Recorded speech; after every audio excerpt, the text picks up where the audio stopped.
फिर हम हिकारू और योशिकी की बचपन की मेमोरीज देखते हैं, जहाँ पर हिकारू तरबूज खाते हुए बीज खा जाता है, जो सुन के योशिकी कहता है कि मैंने भी खा लिया है। जहाँ पर हिकारू बताता है कि मेरे डैड ने बताया था कि तरबूज का बीज खाने से पेट में पेड़ उग जाता है, जो सुनकर वो दोनों रोने लगते हैं। जहाँ पर उसका डैड ये देखकर उन्हें शांत होने के लिए कहता है कि ऐसा कुछ नहीं होगा। जिसके बाद हम योशिकी को तरबूज लेकर हिकारू के घर जाते हुए देखते हैं, जहाँ पर वो उसकी मॉम को वो तरबूज देकर हिकारू के रूम में चला जाता है। वहाँ पर वो हिकारू को लेटे हुए देखता है और वो शांति से वही बैठ जाता है। तभी हिकारू उसे लात मारकर कहता है कि अगर तुम आए हो तो मुझे उठा देते। फिर वो उठकर उसके साथ WWE करने लग जाता है और वो उसे हराकर कहता है कि मैं जीत गया।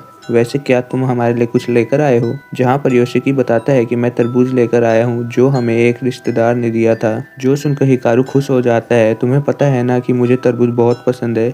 हाँ जानता हूँ। जिसके बाद वो दोनों बैठकर तरबूज खा रहे होते हैं, जहाँ पर हिकारू उसे तरबूज खाने का तरीका दिखाता है और वहाँ पर योशिकी शांति से बैठा रहता है। फिर हिकारू उससे कुछ खेलने के लिए कहता है, पर वो उसे मना कर देता है। तो हिकारू वहीं पर लेट जाता है, जहाँ पर योशिकी उसके साथ की बचपन की मेमोरीज को याद कर रहा होता है और वो अपना सिर पकड़ लेता है।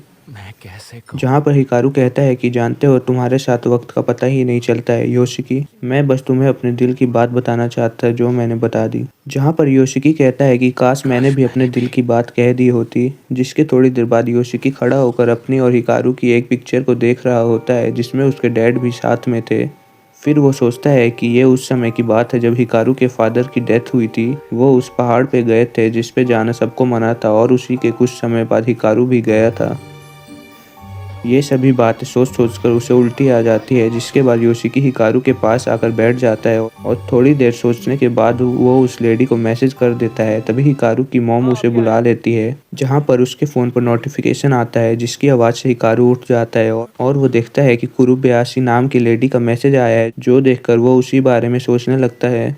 फिर सीन वहाँ से शिफ्ट होता है और हम देखते हैं कि योशिकी उसी लेडी से मिलने के लिए आया हुआ है। फिर वो दोनों एक रेस्टोरेंट में जाकर बैठ जाते हैं, जहाँ पर वो योशिकी से पूछती है, मैं जान सकती हूँ कि क्या हुआ था?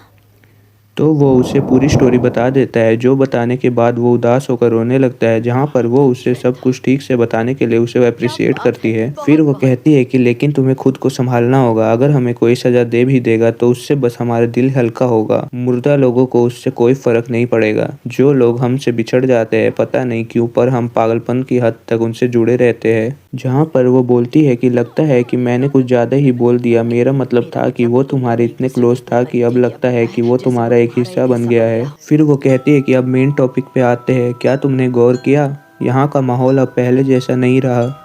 शायद मेरी बात का कोई मतलब ना हो, पर अब वो चीज़ें दिखने लगी है जिसे यहाँ होना ही नहीं चाहिए था। शायद से ये सब उसकी वजह से हो रहा है, जो तुम्हारा दोस्त बनकर घूम रहा है। उस दिन कुबिताची में जिस लेडी की मौत हुई, शायद से उसका भी इससे कुछ कनेक्शन है। सच बताऊं तो मैं इतनी डरी हुई हूँ कि मेरा अभी इस जगह से भाग जाने का मन है, पर मेरी सास और बेटी भी यही है, इसलिए मैं नहीं जा सकती। जहाँ पर योशिकी कहता है कि आपने अभी हम बोला था। फिर वो बताती है कि मेरे हस्बैंड जो अब इस दुनिया में नहीं है, वो सालों पहले घर लौटे थे, पर कुछ नहीं हो पाया। उसने मेरे बेटे के दिल पर ऐसे घाव छोड़े जो शायद पूरी जिंदगी ना भर पाए। मुझे फर्क नहीं पड़ता कि वो क्या था, मुझे बस उनका साथ चाहिए था। आखिर आप क्या चाहती है कि मैं क्या करूं? जहां पर वो कहती है कि आगे बढ़ने से पहले तुम्हें सोचना होगा। जिसके बाद हम उसके स्कूल का सीन देखते हैं, जहां पर बाहर बारिश हो रही थी और योशिकी अकेला क्लास में बैठा हुआ था। तभी वहां पर उसकी दोस्त आकर देखती है कि वो वहां पर अकेला बैठा हुआ है। वो उससे कहती है कि हिकारू तुम्हें ढूंढ रहा है।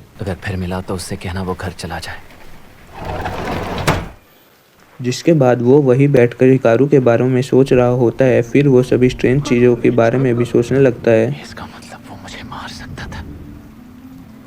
तभी हिकारू वहां आकर कहता है कि मैं कब से तुम्हें ढूंढ रहा था, और वो उससे साथ में चलने के लिए कहता है। पर योशिकी उससे कहता है कि तुम आज मेरे बिना ही चले जाओ। जहां पर योशिकी कहता है कि मुझे अकेला छोड़ दो प्लीज। जो सुनकर वो थोड़ा शांत होकर पूछता है कि मेरी गलती है क्या, तुम मुझसे नाराज हो क्या? जिसके रिप्लाई में योशिकी उससे कहता है कि ऐसा कुछ नहीं है। जहाँ पर हिकारू उससे कहता है कि ऐसा ही है, तुम मुझसे कुछ छुपा रहे हो। जो सुनकर योशिकी गुस्सा हो जाता है, क्या तुम मेरी जासूसी कर रहे हो? कितने घटिया हो तुम।